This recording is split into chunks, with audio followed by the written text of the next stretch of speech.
Менің есімім Аяжан. Бірақ менің балалық шағым аяқталмай жатып жаншылып қалған. Әкем бізді тастап кеткенде мен небәрі 7 жаста едім. Анам жылап жүріп, түнде еден жуып, күндіз нан сатты.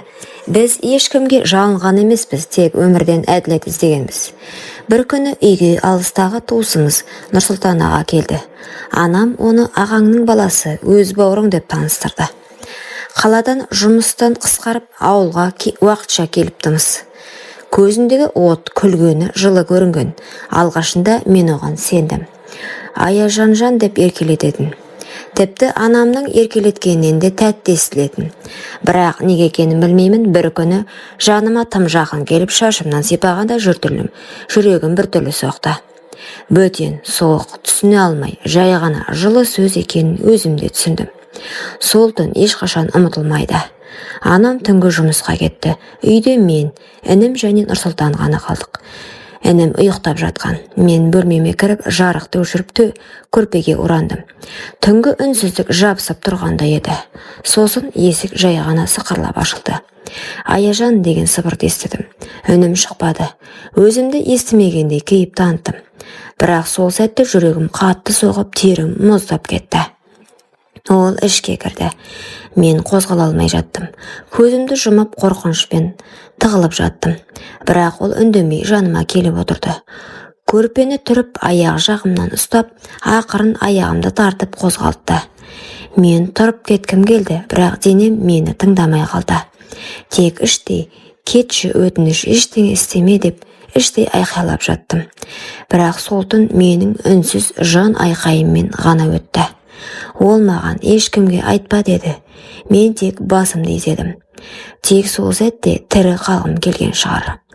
Сол түні мен бала болудан қалдым. Тек жастыққа жас тамып жатты. Есікті іштен кілттеп жатып қалдым. Таң атса да жанымдағы түн кетпеді. Сол түннен кейін мен өзгере бастадым.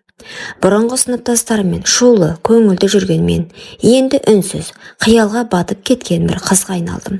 Сабақта мұғалім тақтаға шығарса, қолым дірілдеп, даусым шықпай қалатын. Көзім үнемі жерге қарап тұратын болды. Анам ештеңе байқамады. Қайдан байқасын? Таңғы 6-да шығып, түнгі 12-де келеді. Үстінде иіс сіңіп кеткен ескі форма. Жанарында шаршау мен үмітсіздік. Ол маған емес, тек тіршілікке қарап жүрді. Ал Нұрсұлтан аға болса, баяғысынша күлімдеп жүр. Жанымызда жүргенде ештеңе болмағандай сөйлейді. Бауырларыммен ойнап, анама жәрдемдескен болып өз орнын тапқандай. Тек менің көзіме тік қарағанда ішім шым ете түсті. Ол адам емес сияқты. Кейде қасымнан өтіп бара жатып, арқамнан сипап өтеді. Ішімді уқалағандай болады. Мен дір етіп шошып қаша жөтелемін. Ой, кішкентай кезіңнен сондай тыжыранып тұрасың ғой деп күлетін. Бірақ мен ол күлкінің астарында не жатқанын білемін. Бірде мектептен келсем, інім ауырып қалыпты. Анам дәрі алуға кеткен екен. Үйде екеуміз ғана қалдық. Мен бірден бөлмеме кіріп, іштен кілттеп алдым. Сырттан ақырын дауысы естілді. Аяжан, кілттеме, сенбейтіндей не істеп қойыппын саған. Мен үнсізбін, кеудемдегі тыныс қысыла берді. Ол үнін бәсеңдетіп: кішкентай кезінде мен сені иіскеп ұйықтататын едім ғой. Сен маған үнемі аға кетпеуші дедің. Есіңде жоқ па? Деді жай ғана. Жүрегім суып кетті. Мен ешқашан ондай сөз айтқан емеспін. Сол сәтте түсінгенім, ол менің санамды өзіне көндіру үшін өткенге өтірік қоспақ. Бұрынғы естелікті өзгертіп, өзін жақсы адам ретінде көрсетуге тырысып жүр екен. Бірақ мен енді бұрынғы Аяжан емеспін. Жанымда айқай тұр. Тек дауыстап айтуға батылым жетпей тұр еді. Сол көктем менің өмірімдегі ең ұзақ мезгіл болды. Уақыт тоқтап қалғандай. Таңда атады, күнде батады. Бірақ менің ішімнен кетпейтін бір түн бар еді. Ол түн әр сайын қайта тіріліп жаныма оралатын. Кейде мен терезеге қарасам, осы үйдің қабырғасы сөйлей алса ғой деп ойлайтынмын. Өйткені мен үндемеймін. Мен жылай алмаймын. Мен тіпті айқайлай алмаймын. Үнсіздік менің қорғаным болып қалған. Бірақ сол үнсіздік бір күні мені жұтып жібереме деп қорқамын. Анам бұрынғыдай мендегі өзгерісті көрмейді. Қалжырап келгенде тек сабағын қалай деп сұрайды. Мен жақсы деймін. Солар күндер ауыса берді. Ал Нұрсұлтан аға бұрынғыдан да батылырақ. Анам үйде болмаса, менің соңымнан бөлмеге келіп есік қағады. Тек сөйлесеміз, сен сағындым дейді. Мен үндемеймін, тар бөлменің бұрышында тығылып тістеніп жаттым. Ол кетпей біраз тұрып, сосын күліп шығады. Бір күні мен ұйықтап қалған екенмін. Түн ортасында оянсам, біреу көрпемді көтеріп тұр. Денем қозғалып жатқан жоқ, даусым шықпайды, көзім жасаурап кетті. Сол сәтте есік алдынан інім жылап жіберіп, анамның даусы естілді. Нұрсұлтан шошып артына бұрылып шығып кетті. Ол түн мені құтқарды, бірақ мен үнсіздігіме қайта кіріп кеттім. Ертең сабақта бір мұғалім мені тақтаға шығарғанда сандарды шатастырып жылап жібердім. Сол сәтте мұғалім емес, кітапханашы апай маған келіп, «Аяжан, бәрі дұрыс па?» деді ақырын. Мен басымды изедім, бірақ жанарымдағы көз жасым оған бәрін айтып тұрғандай еді. Күйде күн шыққанмен түн кетпейді екен. Анам бірде маған қарап тұрып, «Сен бұрын сондай күлімдейтін едің ғой жаным, қазір неге сөйлемейсің?» дейді. «Қыздардың ішінде ең тұйығы болып кеттің ғой» деді. Мен жауап бермедім. Тек оның шаршаған жанарына қарап тұрып, «Анашым, сен мені ешқашан көрмегенсің ғой» деп іштей сыбырладым. Сол түні мен есікті кілттеп үстіне үстел сүйеп қойдым. Бірақ қорқыныш кілтпен кетпейді екен. Ол ішіңе кіреді, сөйтіп өзіңмен бірге тұрады екен. Жаныңда, төсегіңде, ойыңда. Нұрсұлтанның әрекеттерін барған сайын ашық айналды. Ол мені бұрынғыдай жасырын түрткілемейді. Жаныма келіп, арқамнан сипап, «Сен қашан есейіп кеткенсің?» деп астарлап сөйлейді. Ол тіпті менің ішкі дүниемнің қирап жатқанын ләззат көреді ғой деймін. Өйткені мен қорқып тұрғаным оған билік бергендей, жай ғана тоқта дей алмайтын халге жүргенімді білді. Бірде мен оқудан кешігіп келдім. Үйде ешкім жоқ. Кіре бере жүрегім аузыма тығылды. Себебі еден жуып жатқан адам ол. Мен шошып тоқтап қалдым. Ол артына бұрылып, сол баяғы күлкісін тағы көрсетті. «Келдің бе? Сенің бөлмеңді жуып қойдым, таза ұйықтаған жақсы ғой» деді. Мен үндемедім. Сол сәтте сәлден кейін анам да келді. Жүрегім орнына түскендей болды. Бірақ мен түнге дейін санауды әдетке айналдырып. Таң атқанша неше сағат, анаң жұмыстан қайтқанша неше минут. Менің уақытым енді күнмен емес, қорқынышпен өлшенетін болды. Бір күні кітабымды үйде ұмытып, мектепке бос келіппін. Кітапханашы апай шақырып алды. «Аяжан, не болды? Қолың дірілдеп тұр ғой. Көзіңде ұйқы жоқ» деді. Мен тағы үнсіз қалдым, бірақ ол қоймай, ақырын қолымды ұстап тұрып, «Кейбір оқушылар үнсіз болады, бірақ ол үнсіздіктің артында көп нәрсе жатуы мүмкін» деді. Сол сәтте мен жылағым келді, бірақ көз жасым шықпады. Тек қолымды тартып алып, кітапты алып сытылып кеттім.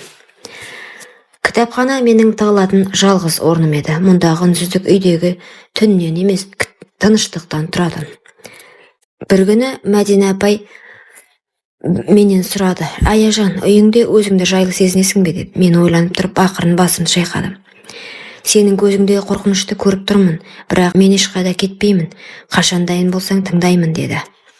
Сол күн басқа күндерге ұқсамады. Анам таңертең қатты шаршап оянды.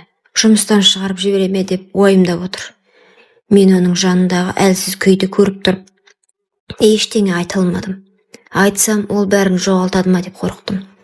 Ал Нұрсұлтан аға, бүгін ол мені, «Сен маған ешқашан қарсы келмейтінсің, неге өзгеріп кеткенсің?» деп сыбырлады. Мен үндемедім, бірақ іштей, «Өзгеріп жатырмын, өзгеруге мәжбүр болдым» дедім. Сабақтан кейін кітапханаға бардым. Мәдина апай мені күтіп отыр екен. «Аяжан, жай ғана отыршы, бүгін саған ешқандай кітап бермеймін, тек тыңдаймын» деді. Мен алғашында үндемей отырдым. Қолым дірілдеп, көзім жерден көтеріле алмады. Сосын жай ғана сыбырладым. «Мені үйдегі бір адам түнде бөлмеге келеді» дедім. Сол сәтте сөздерімнің аяқталмай тұрған ол түсінді. Қолынан ақырын ұстап, «Аяжан, сен батырсың, үндемей жүргенің қорқақтық емес, аман қалудың амалы болсын.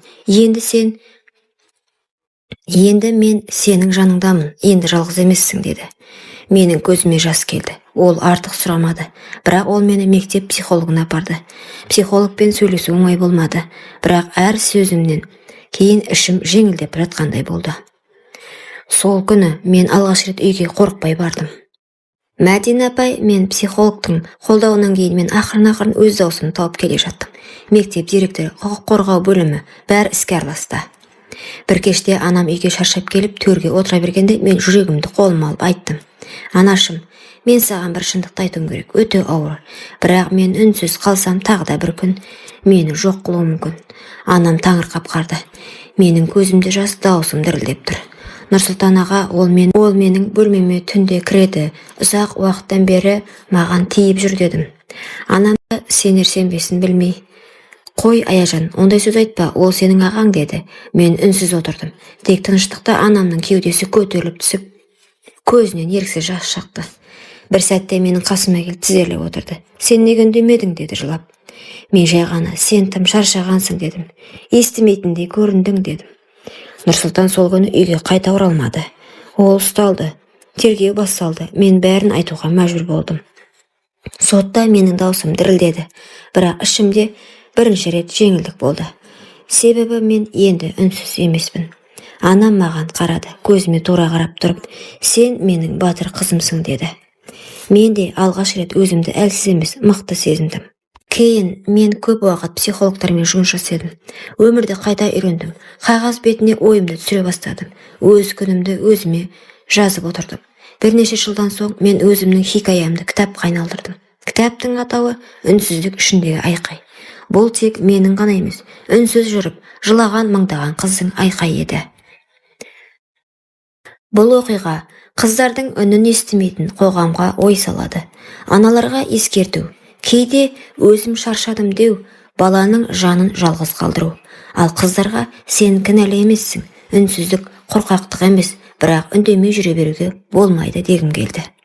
Құрметті оқырман, өмірден алынған шынайы оқиғаларды тыңдағыңыз келсе, менің арнама тіркеліп, лайк, комментарий жазып қолдап кетіңіз.